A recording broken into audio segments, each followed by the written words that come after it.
बहुत स्वागत है आप सभी का। आप देख रहे हैं न्यूज 18 बिहार झारखंड। मैं हूं आपके साथ जया मिश्रा। बुलेटिन की शुरुआत बड़ी खबर के साथ करने जा रहे हैं। बिहार की राजनीति से बड़ी खबर आपके सामने रखेंगे।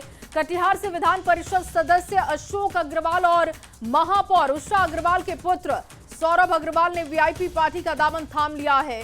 वो महागठबंधन के तहत कटिहार विधानसभा से चुनाव लड़ सकते हैं।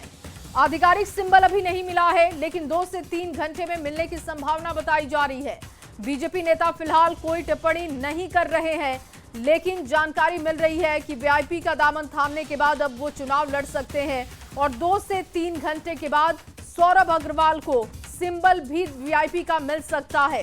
हालांकि अभी तक उनको सिंबल मिला नहीं है, लेकिन महागठबंधन की तरफ से वो चुनाव लड़ सकते हैं।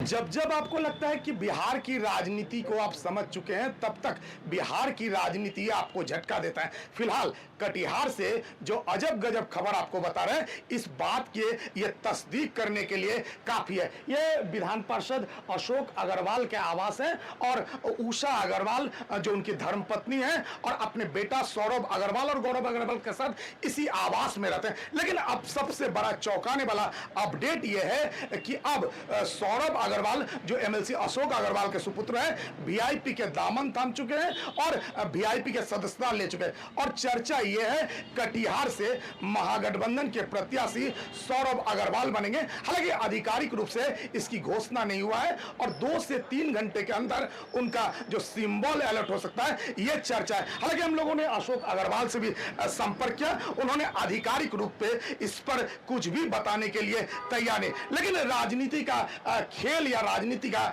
किस तरह सा पल पल बदल है, इस तस्वीर से आप समझने की कोशिश करें। अभी भी जो कटिहार के प्रत्याशी हैं, पूर्व डिप्टी सीएम तारकिशोर प्रसाद जी हैं और अशोक अग्रवाल जी के भीतर में यह बैठक चल रहा है कि एनडीए की हर सीट में जीत किस तरह से सुनिश्चित की जाए। लेकिन उनका जो बेटा है सौरभ अग्रवाल, वो अब जो वीआईपी का दामन थाम चुके हैं और कटिहार से प्रत्याशी होंगे, लगभग यह तय हो चुका है। ऐसे में न्यूज 18 के पास भी इसका पुख्ता प्रमाण है कि सौरभ अग्रवाल ने वीआईपी का दामन थाम लिया है। इसी के आधार पर हम ये खबर आप तक पहुंचा रहे हैं। हालांकि बार बार हम ये साफ कर देते हैं, उन्हें अब तक सिंबल अलर्ट नहीं हुआ है और 2 से 3 घंटे के अंदर सिंबल आ सकता है। फिलहाल एक बार आपको फिर तस्वीर दिखा रहे हैं। ये जो गाड़ी है, ये पूर्व डिप्टी सीएम और कटिहार के भाजपा प्रत्याशी तारकिशोर प्रसाद का गाड़ी है और भीतर में अशोक अग्रवाल जी भी मौजूद है, उनके साथ बाकायदा बैठक चल रहा है। लेकिन इस बीच ये खबर काफी चौंकाने वाला है और ये बिहार के राजनीति के साथ साथ कटिहार के राजनीति के लिए एक बड़ा अपडेट है। सुब्रत, न्यूज 18 कटिहार। और अगली खबर गया जी से, जहां गया जी में केंद्रीय मंत्री जीतन राम मांझी ने कहा कि बीजेपी के लोगों ने भी कहा है और जेडीयू के लोगों ने भी कहा है कि नीतीश कुमार के नेतृत्व में चुनाव लड़ेंगे। मेरा व्यक्तिगत विचार है कि अगर नीतीश कुमार को मुख्यमंत्री का चेहरा घोषित करके चुनाव लड़े तो ये ज्यादा बेहतर होगा। अगर एनडीए के लोग बैठेंगे तो मैं उनके सामने ये बात रखूंगा। लोग ऐसा नहीं कहा कि मुख्यमंत्री कौन होंगे, ये था कि नीतीश कुमार के नेतृत्व में चुनाव हम लोग लड़ेंगे। जनता दल यूनाइटेड के लोग ने भी कहा है और भाजपा के लोगों ने भी कहा, लेकिन हम व्यक्तिगत रूप में कहा है। आज भी मेरी मानना है कि बिना दुल्हा के बाराती ठीक नहीं है। तो अगर हम दुल्हा को मान ही लिया तो शाहवाला क्यों मानते हैं, दुल्हा क्यों नहीं डिक्लेयर करते हैं? यानी नीतीश कुमार को मुख्यमंत्री का पद डिक्लेयर करके चुनाव लड़ें तो ज्यादा अच्छा है, मेरा व्यक्तिगत राय है। और वहीं बीजेपी नेता राजीव प्रताप रूडी ने महागठबंधन पर निशाना साधा और कहा कि कांग्रेस, आरजेडी, जेएमएम परिवार की पार्टियां हैं। परिवार की पार्टियों में कभी आपसी समझौता नहीं होता, वहां वर्चस्व की लड़ाई होती है। मुझे नहीं लगता कि वहां किसी प्रकार का गठबंधन आपको दिखेगा। एनडीए की सरकार बनेगी। महागठबंधन, देखिए आप सब लोग इस बात को भूल रहे हैं कि महागठबंधन पॉलिटिकल पार्टियों का गठबंधन नहीं है। राष्ट्र के स्तर पर कांग्रेस पार्टी परिवार की पार्टी है, वो है। राज्य के स्तर पर लालू की पार्टी है, वो भी एक परिवार की पार्टी है। और आप जेएमएम की भी बात कर रहे हैं, वो भी एक परिवार की पार्टी है। तो परिवार की पार्टियों में कभी आपसी समझौता नहीं होता है, वहां वर्चस्व की लड़ाई होती है और मुझे नहीं लगता है कि किसी प्रकार का गठबंधन वहां दिखेगा। लेकिन एनडीए को या भारतीय जनता पार्टी को कोई बहुत मतलब नहीं है। भारतीय जनता पार्टी एनडीए की सरकार बनेगी, नीतीश कुमार और नरेंद्र मोदी के नेतृत्व में तेज गति से बढ़ रही है। और वहीं कांग्रेस नेता और राजस्थान के पूर्व सीएम अशोक गहलोत ने बिहार चुनाव को लेकर बड़ा बयान दिया। उन्होंने कहा कि 2-4 सीटों को लेकर बातचीत हो रही है। बिहार में सब कुछ बहुत जल्द ठीक होगा, जो दोनों गठबंधन के हित में रहेगा। बिहार की अगर बात करें तो वहाँ क्या पेच फंस रहा है सर? अभी तक गठबंधन की कोई घोषणा नहीं हो पाई सीट शेयरिंग को लेकर, कैसे देखते हैं सर? वहाँ पर क्या मतलब मजबूरियाँ क्या चल रही कि अभी तक कोई घोषणा नहीं हो पा रही है? नहीं, कोई मजबूरी नहीं है, कोई मजबूरी नहीं है। 2-4 सीटों पर हो सकता है कि कन्फ्यूजन हो या बातचीत चल रही हो, वरना मैं समझता हूँ कल तक स्पष्ट हो जाएगा। और वहीं आरजेडी अध्यक्ष लालू प्रसाद और तेजस्वी यादव लगातार अपने उम्मीदवारों को पार्टी का सिंबल बांट रहे हैं और इस दौरान राबड़ी आवास के सामने मधुबनी विधानसभा के पूर्व आरजेडी उम्मीदवार मदन शाह फूट फूट कर रोने लगे। इस दौरान उन्होंने अपना कुर्ता भी फाड़ लिया और आरोप लगाया कि पार्टी के एक नेता उनसे 2,70,00,000 रुपए की डिमांड कर रहे थे। नहीं देने पर मेरा टिकट काटकर दूसरे को दिया गया। लालू यादव हमको बोले टिकट देने के लिए, टिकट देने मधुबन विधानसभा से हैं। बाप रे बाप, 2020 में हम 2000 वोट से हमको हराया गया। लालू यादव बोले कि बहू तू लड़िए इलेक्शन। बाप रे बाप, हम मर जाएंगे। बेटा बेटी का शादी हम नहीं किए। बाप रे, बहुत अन्याय। दलाल को जो टिकट दिया संजय यादव, अरे बाप, अरे बाप, 2,70,00,000 रुपए लिया है संजय यादव लिया है। कौन तो सुनील इसका जो है ना दलाल है, इंजीनियर सुनील लिया है पैसा। लालू से हम प्राण दे देंगे। हमारे गुरु है लालू जी, गुरु है लालू जी, उनके लिए हम जान देंगे। अरे बाप, क्या करें, हम बर्बाद हैं। हम सब फाड़ लेंगे, सब फाड़ लेंगे, सब फाड़ लेंगे। अरे बाप रे बाप, सब फाड़ लेंगे, मर जाएंगे, मर जाएंगे। लालू यादव हमको बोले टिकट देने के लिए, टिकट देने मधुबन विधानसभा से हैं। बाप रे बाप, 2020 में हम 2000 वोट से हमको हराया गया। लालू यादव बोले कि बहू तू लड़िए इलेक्शन। बाप रे बाप, हम मर जाएंगे। बेटा बेटी का शादी हम नहीं किए। बाप रे, बहुत अन्याय। 2,70,00,000 रुपए लिया है संजय यादव लिया है। कौन तो सुनील इसका जो है ना दलाल है, इंजीनियर सुनील लिया है पैसा। लालू से हम प्राण दे देंगे। हमारे गुरु है लालू जी, गुरु है लालू जी, उनके लिए हम जान देंगे। अरे बाप, क्या करें, हम बर्बाद हैं। हम सब फाड़ लेंगे, सब फाड़ लेंगे, सब फाड़ लेंगे। अरे बाप रे बाप, सब फाड़ लेंगे। और वहीं कांग्रेस में टिकट के खेल का खुलासा हुआ। राजेश राम और अफवाक आलम के बीच बातचीत का वीडियो वायरल हो रहा है, ऑडियो क्लिप वायरल हो रहा है। न्यूज़ 18 हालांकि इसकी पुष्टि नहीं करता। टिकट के लिए गुहार लगा रहे अफवाक आलम, कस्बा से कांग्रेस विधायक हैं अफवाक। राजेश राम से टिकट की गुहार वो लगा रहे थे और टिकट के खेल में पप्पू यादव का नाम भी आया है। हालांकि ये जो ऑडियो वायरल हो रहा है, न्यूज़ 18 बिहार झारखंड उसकी पुष्टि नहीं करता, लेकिन कांग्रेस के कई बड़े नेताओं की तरफ से आरोप लगाए गए कि टिकट बेचा जा रहा है। और देखिए, एक ऑडियो क्लिप भी इस बीच में वायरल हो रहा है और ये बातचीत राजेश राम अफवाक आलम के बीच की है। ये ऑडियो आपको सुनवाते हैं।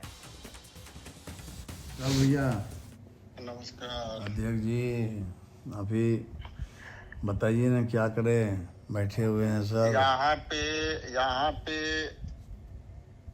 एक मोटू है, वो इरफान है।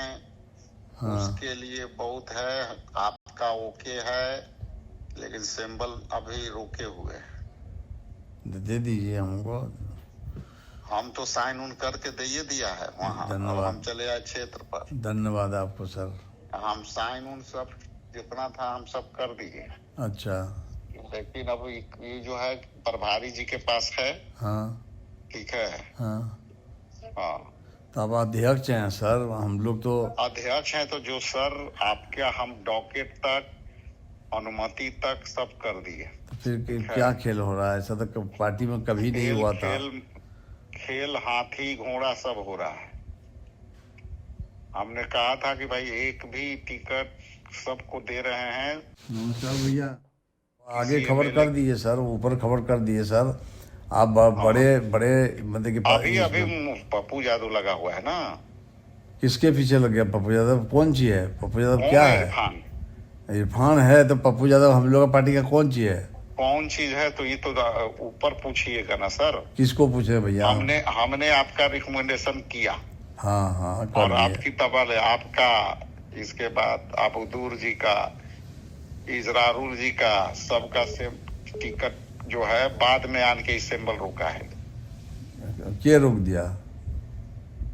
अब ये सब पप्पू जी और फलाना और ढेकाना बेनू जी सब बैठ करके क्या क्या कर रहे हैं अप्रूव है।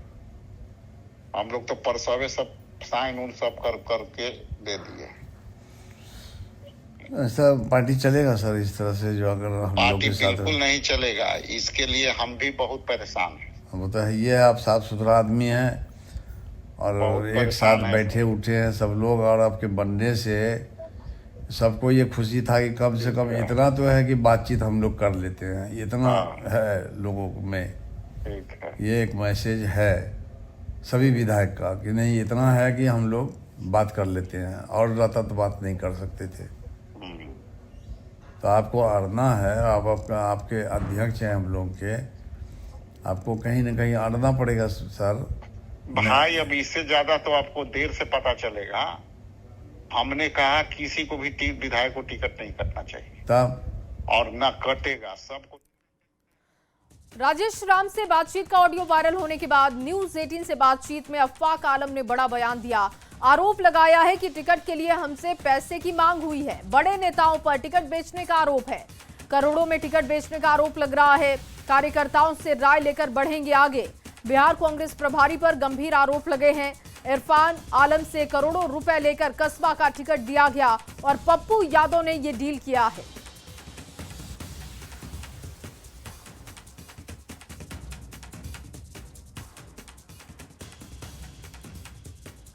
और वहीं देखिए, कांग्रेस और आरजेडी में भी टिकट के लिए पैसे मांगे जा रहे हैं, इसके आरोप लग रहे हैं। और आरोपों के बाद बीजेपी के नेता महागठबंधन पर पूरी तरीके से हमलावर दिखाई दे रहे हैं। और ये देखिए, बीजेपी की तरफ से अमित मालवीय का पोस्ट सामने आ चुका है, जिसमें वो लिखते हैं कि करीबी माने जाते हैं ये लोग, पर पार्टी में टिकट बेचने के लिए पैसे मांगने का इल्जाम उन पर लगा है। और इससे पहले लालू प्रसाद यादव की बेटी ने खुलेआम संजय यादव पर परिवार के मसलों में दखल देने के आरोप लगाए हैं।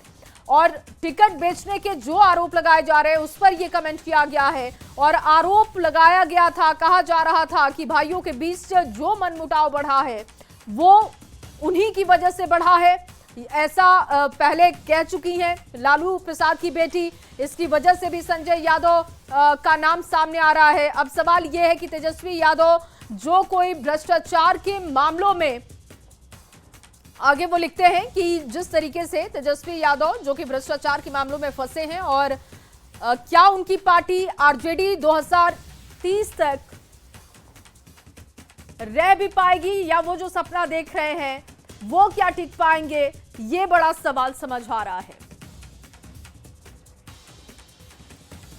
और चलिए आगे बढ़ते हुए सीवान से आपके सामने बड़ी खबर रखे। ट्रेन की एसी बॉगी से धुआं निकला, ब्रेक बैंडिंग से धुआं निकला। और न्यू जलपाईगुड़ी एक्सप्रेस में यह हादसा। जीरादेव स्टेशन पर रोकी गई ट्रेन, यात्री ट्रेन से नीचे उतरे, रेल कर्मियों ने आग बुझाई और किसी को नुकसान नहीं हुआ है। अच्छी खबर यह है कि किसी भी तरीके का नुकसान नहीं हुआ और अचानक धुआं निकलने की वजह से लोग डर गए। यात्रियों को ट्रेन से नीचे उतारा गया, रेल कर्मियों ने आग पर काबू पाया और उसके बाद जानकारी मिल रही है कि किसी भी तरीके का नुकसान नहीं हुआ है। देखिए तस्वीरें आपके सामने हैं। एसी बॉगी में धुआं निकलने के बाद लोगों में डर का माहौल पैदा हो गया। हालांकि लोगों को सबसे पहले वहां से हटाया गया, यात्रियों को एसी बॉगी से बाहर किया गया और उसके बाद आग पर काबू पाया गया है। रेल कर्मियों ने सूझबूझ दिखाते हुए आग पर काबू पा लिया और किसी भी तरीके का नुकसान नहीं।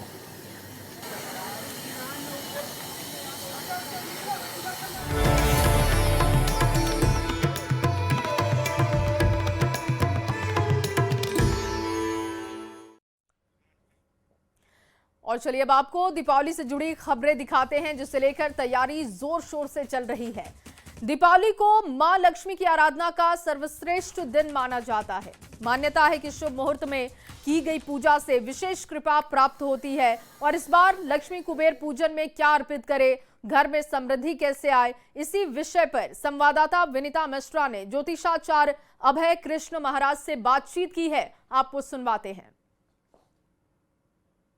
लक्ष्मी को प्रसन्न करने का दिन। अगर आप चाहते हैं कि मां लक्ष्मी का आशीर्वाद आपके साथ हो तो आप दीपावली की रात विशेष पूजा अर्चना कर सकते हैं।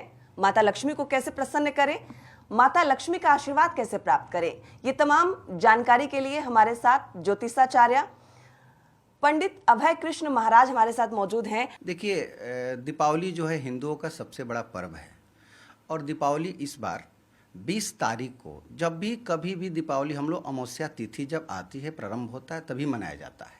तो अमावस्या तिथि 20 तारीख को 3:44 पर प्रारंभ हो रही है और 21 अक्टूबर को 5:55 पर समाप्त हो जाती है। तो क्योंकि दीपावली सायंकाल में पूजन होती है सभी घर में, तो हम लोग 20 अक्टूबर को ही दीपावली इस वर्ष मनाएंगे और घर में दीपावली 20 अक्टूबर को मना सकते हैं। और अगर आपका कोई प्रतिष्ठान है, कोई ऑफिस है, वहाँ पे आप 21 अक्टूबर को भी प्रातःकाल में किसी भी समय 5:44 से पहले आप मना सकते हैं। माता लक्ष्मी की विशेष कृपा प्राप्त होगी। कुछ विशेष वस्तु माता को अर्पित करते हैं तो आपका घर धन्य धान्य से भरा रहेगा। शुभ मुहूर्त में अगर पूजा करते हैं तो माँ लक्ष्मी आपके घर में आएगी और आपके परिवार में सुख और माता लक्ष्मी का आशीर्वाद भी प्राप्त होगा। कैमरामैन संत के साथ विनीता मिश्रा, न्यूज़ 18 पटना। और वहीं मुंगेर के बरियारपुर प्रखंड के कल्याणपुर में इस बार भव्य दीपोत्सव की तैयारी है। बड़ी दुर्गा महारानी मंदिर परिसर में NH 80 तक 1 किलोमीटर क्षेत्र में करीब 11 लाख दीप जलाए जाएंगे। 2020 से लगातार दीपों की संख्या यहां पर बढ़ाई जा रही है। घी और तेल के दियों के साथ 250 ड्रोन से मां दुर्गा और महाभारत की आकृतियां भी प्रदर्शित यहां पर की जाएंगी। माँ दुर्गे के प्रांगण में 11 लाख दीपों से दीपोत्सव मना रहे हैं। हम लोगों ने पहली बार ये मुहिम स्टार्ट किया था, हर दिया एक बेटी के नाम। उसके बाद हम लोगों ने लगाया कि हर घर से एक दिया अपनी मनोकामना पूर्ण होती के लिए माँ दुर्गे के दरबार में लगाएं, जिससे आपकी मनोकामना पूरी हो। 11 लाख दियों से इस बार हम लोग दीपोत्सव मना रहे हैं। ये शाम 5 बजे से स्टार्ट होगा। आप लोग आए, सहयोग दें। माँ बड़ी दुर्गा माँ आपकी मनोकामना पूरी करेगी। और चलिए अब आपको सीधे राम की नगरी अयोध्या लेकर चलते हैं, जहां पर दीपोत्सव को लेकर भव्य तैयारियां हो रही हैं। जोर शोर से यहां पर तैयारियां चल रही हैं। रामनगरी अयोध्या सज धज कर पूरी तरीके से तैयार है और दीपोत्सव की तैयारी पूरी कर ली गई है। यहां दीपोत्सव से पहले तरह तरह की झांकियां निकाली जा रही हैं, जिसमें पूरे देश की झलक देखने को मिल रही है। हरियाणा, ओडिशा से आए कलाकार अपने अपने राज्य का डांस यहां पर दिखा रहे हैं और वहीं वनटांगिया समाज के लोग डांस के जरिए आदिवासी संस्कृति की झलक भी प्रदर्शित कर रहे हैं। पुष्पक विमान आकर्षण का केंद्र बना हुआ है। साकेत महाविद्यालय से झांकियां निकाली जा रही हैं और ये देखिए तस्वीरें आपके सामने भी है।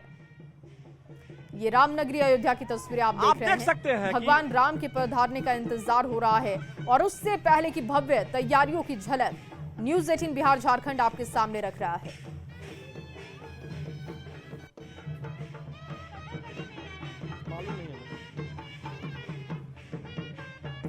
तो अयोध्या में सरयू नदी के किनारे राम की पैड़ी पर दीपोत्सव की तैयारियां पूरी हो चुकी हैं और इस बार सरयू किनारे एक साथ 26 लाख से ज्यादा दिए जलाकर वर्ल्ड रिकॉर्ड बनाने की तैयारी है और इसके लिए राम की पैड़ी पर घाटों पर दिए सजाए जा रहे हैं।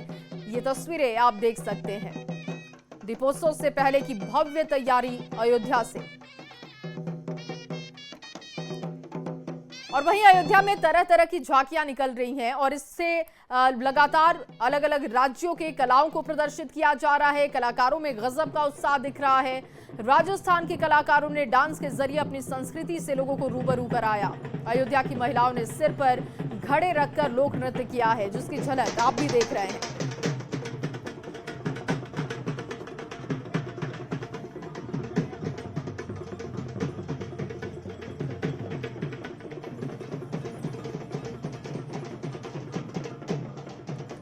और फिलहाल इस बुलेटिन में बस इतना ही। आप बने रहिए न्यूज़ 18 बिहार झारखंड के साथ।